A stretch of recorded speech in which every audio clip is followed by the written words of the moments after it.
Hi there. Today, we're going to learn how to start a business from Steve Jobs, the guy who helped create Apple. He had some amazing ideas on how to build something great. Steve Jobs was really good at turning dreams into reality. In this video, we'll find out his top tips for starting a business and making it successful. There needs to be someone who is sort of the keeper and reiterator of the vision, because there's just a ton of work to do. And a lot of times, you know, when you have to walk 1,000 miles and you take the first step, it looks like a long ways. And it really helps if there's someone there saying, well, we're one step closer. You know, the goal definitely exists. It's not just a mirage out there. So in 1,001 little and sometimes larger ways, the vision needs to be reiterated. I do that a lot. Boy, I've forgotten how much work it actually is to start a company. It's a lot of work. And you've got to do everything. You've got to come up with a name. You've got to come up with a logo. I mean, in addition to designing the product, you've got to figure out what to design. You've got to figure out how you're going to get it to the marketplace. You've got to do a part number system. You've got to go get bank accounts. You've got to set up charts, general ledgers, get a management information system, get a little kitchen set up, get a coffee maker, all this stuff. Well, my first saying is that the honeymoon is over.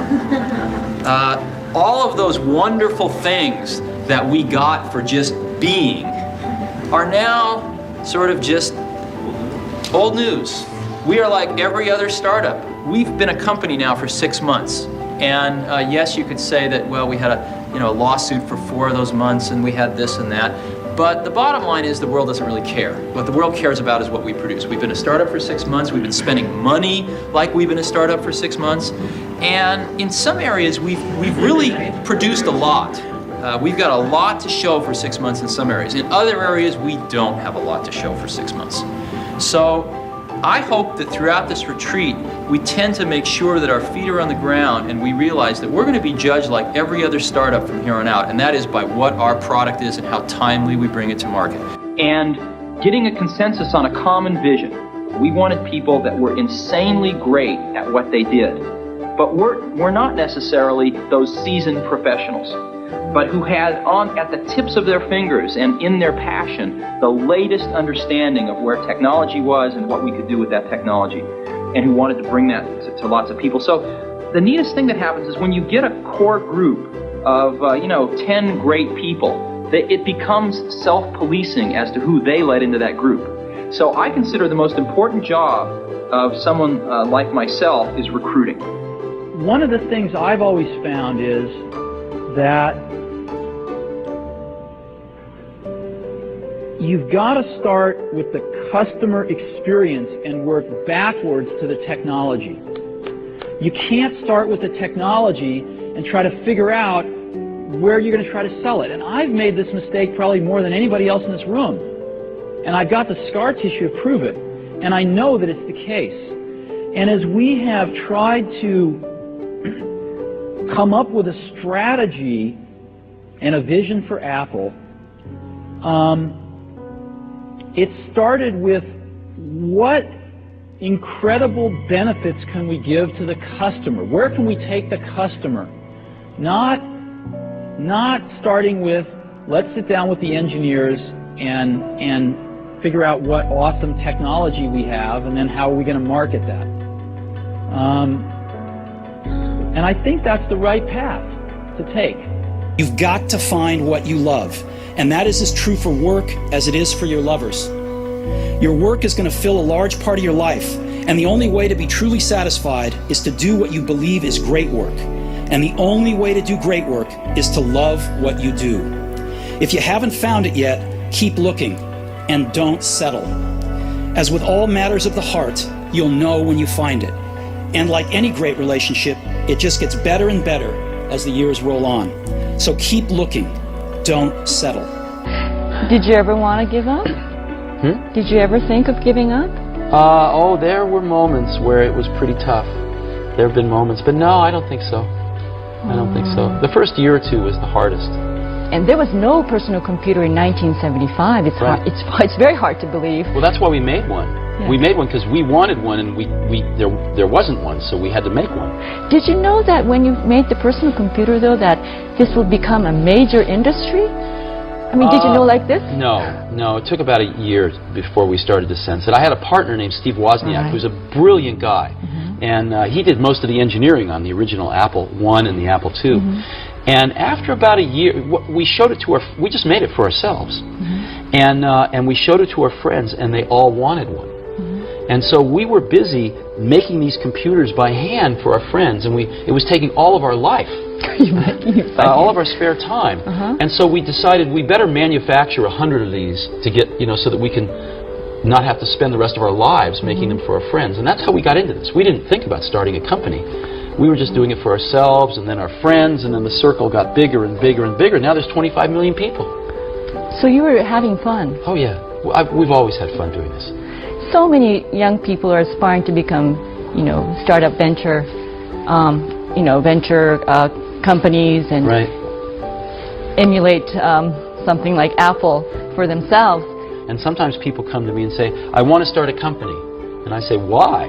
They say, oh, I want to make lots of money. I say, forget it. That's not a good enough reason. Most people that have started companies because they want to make lots of money, I haven't seen very many of those succeed. The ones that succeed are people that come, sometimes they don't even want to start a company, they just have an idea that they want to get out, expressed out into the world.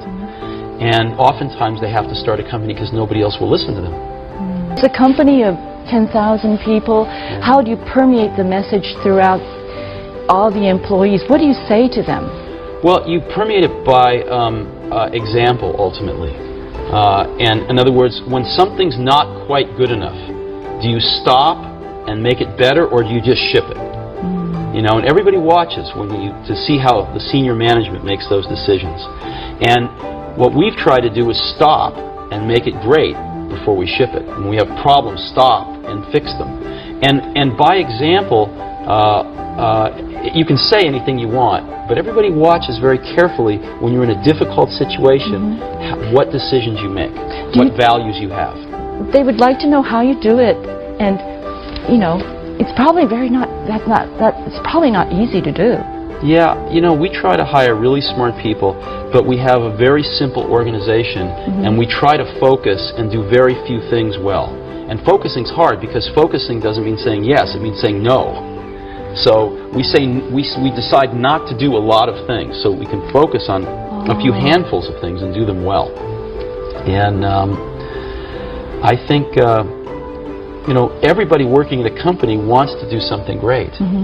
They want to be excited about what they're working on, and they want to be recognized for it if they do a really great job. So we just try to allow people to do the best work of their lives at Apple and get it out to 25 million customers that we have. And that's very exciting. And when you're working on something, and if this works out, up to 25 million people are going to use this. It's very motivating. And it's not just 25 million of our customers, but other companies tend to follow us. It takes them a few years, but other companies tend to copy what we do if it works. Right. And so we can influence the whole industry. How do you see yourself 10 years from now? My headlights are not that good. I don't know. I don't really think about it.